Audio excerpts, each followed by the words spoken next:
Good morning. In my third lecture, I discussed about some basic special functions that are used in the analysis of the systems and signals, and they are also used in the construction of the complex signals. Okay. Now, in this lecture, I am going to discuss about basic operations that can be performed on the signals. So, in signal there are two variables, dependent and independent variable. So there are possibility of getting operations on dependent variable, that is amplitude operations, and independent variable, that is time operations. So the amplitude operations are amplitude scaling, amplitude addition, subtraction, amplitude multiplication, and time operations are time shifting, time scaling, and time reversal.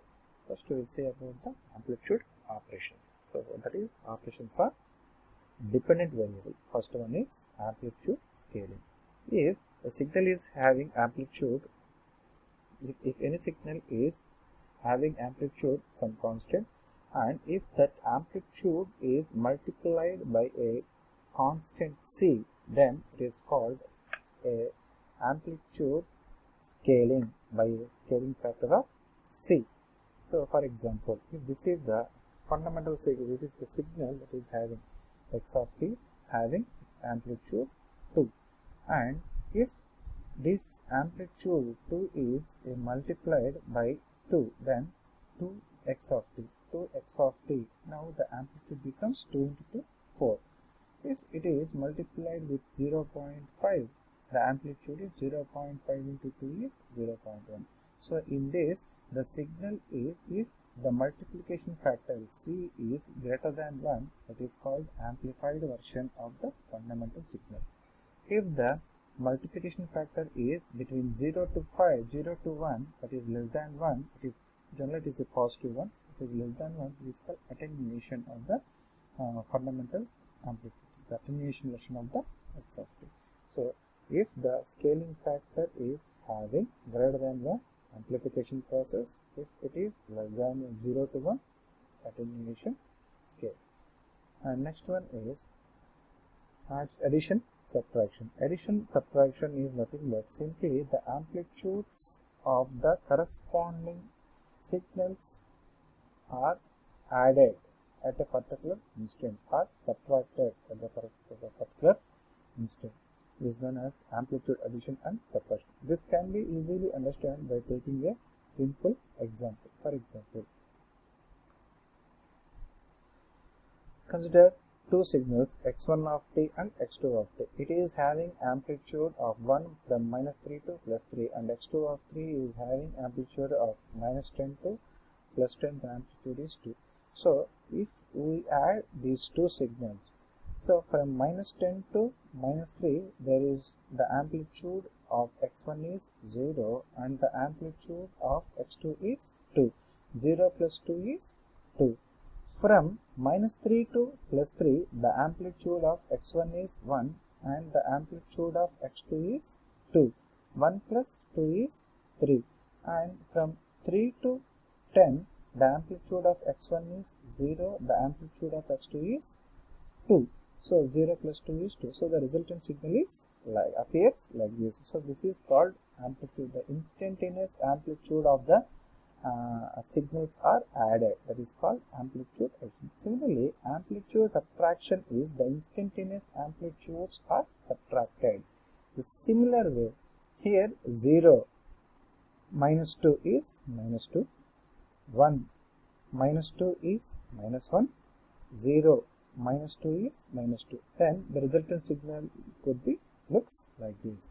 So this is amplitude addition and amplitude subtraction. Here I have shown here on the same example so that you will easily understand. So this is amplitude addition and amplitude. This is what the amplitude addition and another one is multiplication. Multiplication of two signals is simply obtained by a multiplication of their corresponding amplitudes. Instantaneous amplitude, multiplying the instantaneous. For example, consider the same previous example. So here the amplitude is 0 because -10 to minus 3, the amplitude is 0. 0 into anything is 0. But from minus 3 to plus 3, the amplitude is 1. Here minus 10 to minus 3 plus, the amplitude is 2. 1 into 2 is 2. Again from 3 to 10, the amplitude of x1 is 0 and the amplitude of x2 is 2. So 0 into 2 is 0. So this is the resultant signal that is appeared on multiplication of the corresponding amplitudes, that is amplitude 1. So these three are the basic operations that can be performed on the signal: amplitude scaling, amplitude addition, amplitude subtraction, amplitude multiplication. Amplitude scaling, if the scaling factor is greater than 1, resultant signal is amplified version. If the scaling factor is between 0 to 1, the resultant signal is attenuation version. In the amplitude addition and subtraction, corresponding amplitudes are added or corresponding amplitudes are subtracted. Similarly, in the multiplication, corresponding amplitudes are multiplied. This is the operations on the independent variable. Similarly, operations on dependent variable are time operation. There we are having three operations called time shifting and time scaling and time reverse. First we will see about time shifting. Time shifting, here x of t is the fundamental signal, then x of t plus or minus t naught is the shifted version of x of t. Where t naught is a constant, which is the shifting factor. If it is x of t plus t naught, the resultant signal is negative shifting, left shifting version, or it is also called signal advance. If the signal operation is x of t minus t naught, the resultant signal is right shifting or signal delay, and this is positive shift, we will see. So this is if the signal is positive, if the shifting is negative, positive shift, the shifting is left side and right side. If it is plus t naught, the resultant signal is left shifting, called advanced. If t naught is minus t, that is if the x of t minus t naught, the resultant signal is right shifting or signal delay. For example, if x of t is defined like this, so if I shift the signal with plus t naught, that is x of t plus t naught, the signal, instead of the signal has to start from 0, it has to start from minus t naught. So signal is started in advance, so signal advance. Similarly, if x of t minus t naught, the signal is started at t naught, instead of 0, it is going to start at t naught, so signal is delayed. Left shifting and this is right shifting. Signal is left shifted, x of t plus t naught, left shifting operation. X of t minus t naught, right shifting operation. Left shifting operation or signal advance, right shifting operation or signal delay. This is time shifting operation. And time scaling operation, in this the scaling, the multiplication factor of independent variable is constant. So some with a constant, the independent variable is multiplied. Here x of at is the time scaled version of the signal x of, that means x of t is the signal. If it is scaled by a, that is called x of a. So based on where a is a positive constant. For example, if a value is greater than 1, the resultant signal is known as compressed version of the fundamental signal. If a is less than 1, the resultant signal is expanded version of the x of. In this both cases, the signal shape will not be changed, but it is expanded or compressed. That is the only operation that is going to, whether it is expands or compresses. Expansion will occur if the scaling factor is greater than, 1, and if the scaling factor is less than 1. If a compression is happened if the scaling factor is greater than 1. For example, if this is the given signal x of t, which is distributed from minus t to minus 2 to plus 2, which is having its distribution from minus 2 to plus 2 with a amplitude a. If it is compressed by 2, But if it is scaled by, if the independent variable is scaled by 2, that is a equal to 2. Now the resultant signal is compressed version of the fundamental signal. Instead of expansion from -2 to +2, it is expanded from -1 to +1. If the scaling factor is 1 by 2, then it is expanded version. Instead of -2 to +2, it is having -4 to +4. It is expansion of. In either cases, the amplitude remains constant, the shape preserves. It will not change its shape, but it just expands or compresses. It is called time scaling.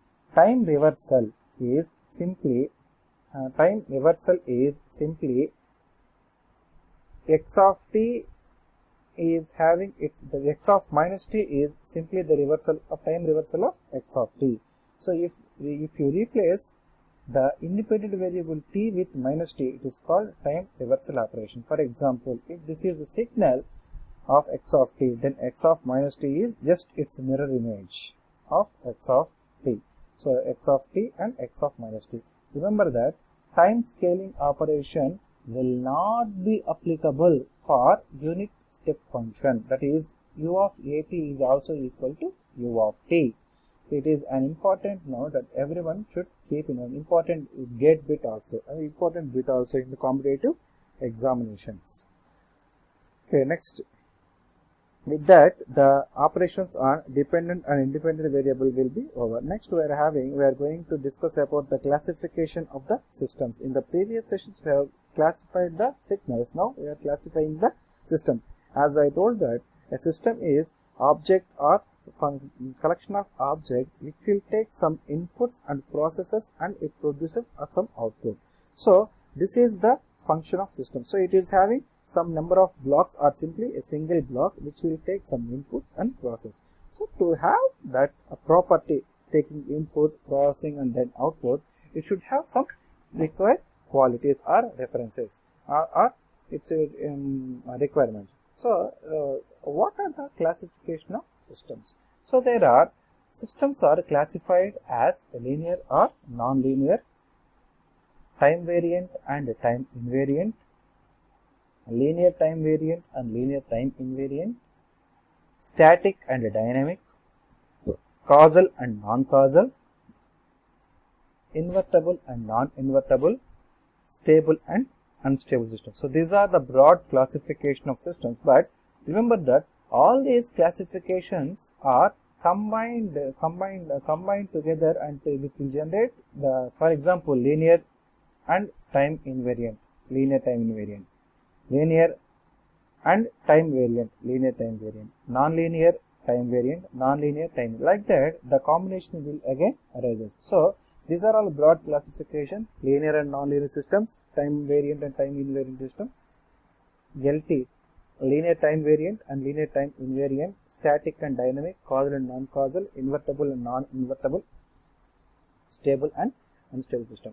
Usually the systems are linear time invariant systems. Generally the system should be linear time, because linear time, but we will going to discuss what is meant by all these systems and their main properties. So this, in the next session, we will continue about this system classification. Thank you.